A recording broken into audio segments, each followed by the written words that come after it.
Hello everyone, welcome है आपका grow your skills channel पे। ये PHP की 28th वीडियो है। इस वीडियो में हम देखेंगे ग्लोबल वेरिएबल्स। तो लेट्स स्टार्ट। पिछली वीडियो में हमने देखा था कि लोकल वेरिएबल्स क्या होते हैं। वेरिएबल्स की जो दो टाइप होती है, एक लोकल और एक ग्लोबल वेरिएबल।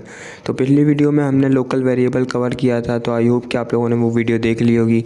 अगर आपने वो वीडियो नहीं देखी तो मैं आई बटन में उसका लिंक दे दूँगा, तो आप जाके वॉच कर लें। तो ग्लोबल वेरिएबल जो होते हैं वो लोकल वेरिएबल के बिल्कुल उलट होता है। ग्लोबल वेरिएबल को हम हर जगह यूज़ कर सकते हैं।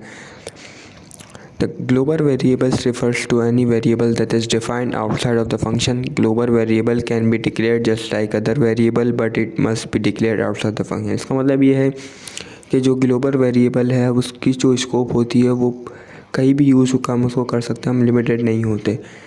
और जो ग्लोबल वेरिएबल है उसको अब हमसे सवाल पूछा जाता है कि हम ग्लोबल वेरिएबल को फंक्शन के अंदर भी यूज़ कर सकते हैं। तो इसका जवाब है नहीं यूज़ कर सकते। बट अगर हमें यूज़ करना है तो उसका अलग कीवर्ड आता है, तो उसका हम थोड़ा आगे जाके देखते हैं। बट हम ये भी देख लेते हैं कि ग्लोबल वेरिएबल को हम कहीं भी यूज़ कर सकते हैं। और इसको हम जो सिर्फ आउटसाइड, उसको सिर्फ ज़्यादातर हम आउटसाइड फंक्शन ही यूज़ करते हैं और आउटसाइड के फंक्शन के बाहर इसको ज़्यादा यूज़ किया जाता है। तो इसके एग्जांपल देख लेते हैं। तो एग्जांपल ये है कि हमने यहाँ पे एक वेरिएबल बनाया फंक्शन के बाहर $a के नाम से, और इसको एक वैल्यू असाइन कर दिया है 2। दैन इसके बाद हमने फंक्शन का कीवर्ड लिखा है जो लिखना ज़रूरी है, और उसके बाद हमने अपने फंक्शन का नेम लिखा है मैसेज। दैन फंक्शन को हमने ओपन करवाया है और क्लोज़ करवा दिया है। दैन इसके बाद हमने फंक्शन को जब कॉल करवाया तो उसके बाद हमने इसको इको करवाया, प्रिंट करवाया, क्योंकि हम इसको ग्लोबल वेरिएबल है, इसको हम आउटसाइड द फंक्शन कॉल करवाते हैं। दैन इसके बाद जो हमने देखा कि क्या हम फंक्शन के अंदर भी इसको कॉल करवा सकते हैं ग्लोबल वेरिएबल को, तो उसके एक हमारे पास कीवर्ड आ जाता है ग्लोबल के नाम से। तो हम ग्लोबल कीवर्ड देख लेते हैं। तो the global keyword is used to access a global variable from within the function. तो मतलब ये है कि अगर हम चाहते हैं, हमारे पास कोई ऐसे सिनेरियो क्रिएट हो जाता है कि अगर हमें फंक्शन के अंदर कॉल करवाना है तो हम मखसूस ग्लोबल कीवर्ड यूज़ करेंगे और उसके ज़रिए हम इसको कॉल करवा देंगे। तो इसकी एग्जांपल देख लेते हैं। तो हमने यहाँ पे एक $a के नाम से वेरिएबल बनाया, उसको वैल्यू असाइन कर दी 2। दैन फंक्शन का कीवर्ड लिखा है, उसके हमने बाद फंक्शन का नेम लिखा है। दैन इसके बाद हमने फंक्शन को ओपन करवा दिया, इसमें हमने ग्लोबल का कीवर्ड लिखा है जो लिखना ज़रूरी है। इसके बाद हमने हमारे वेरिएबल को कॉल करवाया है, और अगर हमें ब्राउज़र पर प्रिंट करवाना है तो हमने इको करवा दिया। दैन इसके बाद हमने अपने फंक्शन को कॉल करवा दिया है। तो ये इजी सा टॉपिक था। तो हम इसकी छोटा सा प्रैक्टिकल देख लेते हैं। तो मैं अपने एग्जाम की तरफ आऊँगा और इसको स्टार्ट करवा दूँगा। दैन अपने विजुअल स्टूडियो कोड की तरफ आऊँगा। इसमें हमने फ़ाइल बना रखी है जिसका नाम ग्लोबल वेरिएबल के नाम से है। ये वही फोल्डर है जिसमें हम स्टार्टिंग से वर्क कर रहे हैं। अब यहाँ देखिए कि हमने यहाँ पे फंक्शन बनाया है कैल के नाम से। अब हम जो हमारा ग्लोबल वेरिएबल है, तो हमें तो आउटसाइड फंक्शन वेरिएबल बनाना है। तो मैं a के नाम से एक वेरिएबल बनाता हूँ, उसको 2 वैल्यू असाइन कर देता हूँ।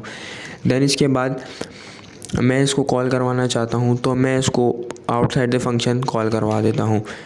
तो मैं यहाँ पे इसको इको करवा दूँगा $a को, क्योंकि मेरे को अपने ब्राउज़र पे भी शो करवाना है। तो देखिए कि हमने यहाँ पे एक वेरिएबल असाइन किया $a के नाम से, और इसके बाद हमने एक फ़ंक्शन बनाया। फ़ंक्शन के हमने कुछ भी वैल्यू असाइन नहीं, क्योंकि हमारी कोई सिनेरियो क्रिएट नहीं हो रहा था। दैन हमने फंक्शन को कॉल करवाया। दैन इसके बाद हमने प्रिंट करवा दिया, इको करवा दिया।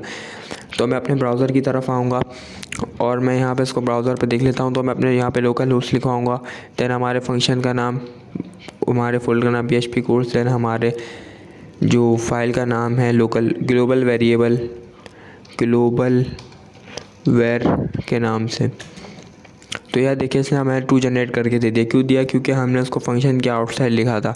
अगर यही सिनेरियो हमारा लोकल में होता तो ये हमें एरर शो करवा देता। अब हम देख लेते हैं कि क्या हम इसको ऐसे भी शो करवा सकते हैं हमारी फंक्शन के अंदर विदाउट ग्लोबल कीवर्ड यूज़ करें। तो मैं इसको यहाँ पे इसको मैं लिखवा देता हूँ। देन मैं अपने